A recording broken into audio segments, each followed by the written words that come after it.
All right, guys, that's the truck back there in the background, as you can see. Yes, just giving you all an update. Anyways, first off, I hope everyone being safe. We all know how it is with this COVID and so forth, and all this variants and whatnot. Be safe. This update is going to be about the truck. Not sure if everyone know about it. It's going back. It's being bought back by Ford due to the problem I'm having with the cluster is not holding settings. So I'm just going to give you a rundown as to what's being done in the process. Today is the 10th. Am I right? I think I'm the 10th of March, and it's supposed to be starting the new bill on the 28th of this month. What I did do little upgrades on it because they was asking about if I wanted some upgrades. You know, I paid the difference on it. So just gonna give you all the rundowns as to what. Now this is the issue that I'm having right there, where it says my view. That's a problem with it. Even though I set it on, you know, let's just say I go back like I said before my other video. Let's just say I go to fuel and trip 1. It'll be like that, and it won't stay like that after I cut the vehicle off and crank it back up. Then it goes back to the same old thing again. So I'm just gonna talk about what's what. I'm not gonna show my face. I know you all more want to hear what's going on the the buyback, how it works. So anyways, you've been to the dealership for a few times, and it's sat there for, you know, weeks at a time, trying to figure out what's going on with it.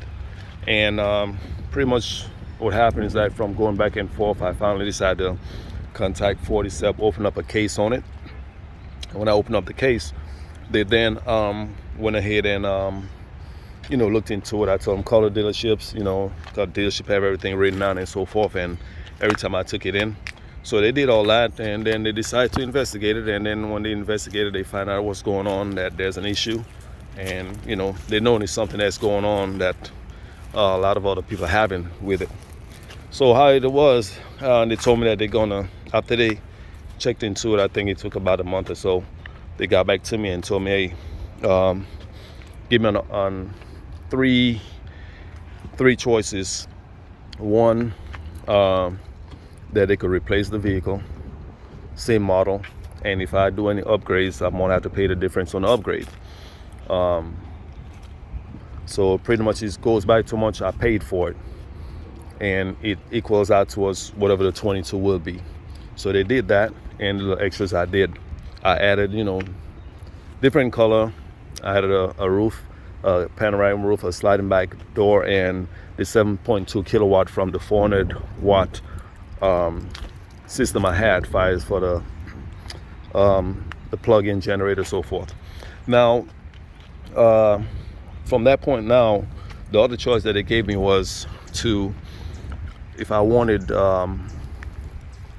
they could give me an offer, and I could keep the truck, and they gave me some cash out. Or the other one was that they could just pay me back what I paid for it, and whatever extras I've done, they would have went ahead and paid me for that. So now I decided, no, you know, just gonna go ahead, just give me another truck. I don't have a problem. All vehicles have a problem. I had a Chevy that I had it for 8 months, 4 months out of it, it stayed in the shop. It was a 2019 High Country. So, you know, I can't sit down and say this brand is bad, whatever. I mean, it's like anything else. You know, it's built and it's going to tear down at some point. Either it does it at first or later on. So it is what it is. Well, anyways, decided to go with that. So now the thing is, I decided with the upgrade, how it does with the upgrades is that anything that you've done, which I'm happy that one subscriber went ahead and let me know, and that's why I love about YouTube. You know, I mean, you get information that you might be blind about, you know. And the only thing I hate about, not hate, dislike, I would say something I dislike is like when you try and tell somebody something that you know, and they try and say something different, you know, and you got to go through so much trying to explain to them what's what, and then you're just like, you know what, all right, fine, whatever you say, you know, because some people just can't help. But anyways, what it goes back to now, anything that you had installed by a dealership. It doesn't have to be like a dealership. Doesn't mean like a Ford dealership. It's like any dealer that, you know, you go to the 10th place, get it done. You got a receipt that it was done. That's good. Now, some of the things I've done in here, I'm not going to get credit for. Let's just say I bought the stickers for the bike. Let's just say these right here. I bought these wording right there and I stuck it on myself. I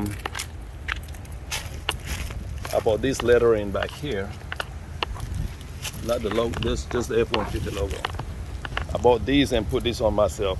I don't get credit for that, simply because that it was not installed by a dealer, you know. So those, but that's minor. But other things I'm getting my credit for. I'm getting credit for my lift, which, you know, my 6-inch lift. I had my receipt for that, and I also had receipt for the installation. Also for my rims and tires, you know, I got credit for that.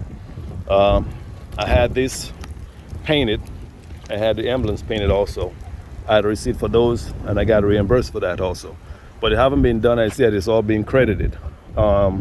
So what's going to happen is that when the vehicle arrives, then they're going to get my MSRP and with theirs compared together, and fives on the miles. What they said, you know, every state is different. They does the calculation different way. I think what it is, they multiply the amount that you paid for it by the, oh gosh, I'm getting it wrong. How much you paid by, I forgot. But anyways, but every state is different. So what happens is that they're going to come up with the mileage that you use on it. But from my understanding, they'll work with you, might not charge you the full amount on that. And they're pretty reasonable, because really it's not your fault that the vehicle got to be changed. You know, it's pretty much it's from their side, you know. So they work with you on those numbers, and the truck's supposed to be starting to get built on the 28th, the end of this month. And I'll keep you all posted. I already purchased the new lift, new wheels. So pretty much at the day that I get it, you know, hopefully that the shop have an open spot, because I have it set for the 10th, but it might not be the 10th. But I'm going to continue pushing my days back. You know, once I know the day that it's going to arrive, and the next day it's going to the shop for sure, or within that week it's going to go to the shop to get lifted. But I will have a video of what it looks like before, but it's going to be a whole completely different thing. So sorry that I couldn't remember how it goes, because I know you got to multiply the mileage that it is. Oh yeah, that's what it is. You multiply the mileage that you have by the price that you paid for it. Then you divide that by 120,000. And that's how much they're saying that you will owe upon when you give them vehicle back. So pretty much what it is right now, I'm still riding the vehicle right now until I get mine. So once I get mine, then I bring it in, I give them this one. And the thing about it, that I believe what they're going to do, they're going to try to fix it and resell the truck back. I don't have a problem with it. You know, I just don't want to continue going to the dealership every time, trying to wait, you know, all this other stuff back and forth, and I don't have time for that. So I told them straightforward, if you're going to resell this vehicle, why take this off and put regular stocks on here? It's going to look crazy. If you're going to resell it, you get more money for it. Tires pretty much brand new. You know, rims pretty much nice and clean. You know, got one little scratch back here inside of the rim. I think I was trying to do something. So pretty much a person see a vehicle like that, I mean, can't go wrong. Some people might not care about, you know, the cluster going back to my view, but I do, you know what I mean? So anyways, hope this helps you all out. If any other questions y'all have, let me know. Again, please subscribe and share, and I look forward to doing another video when I get this the other one. All right, so take care and be safe. Bye.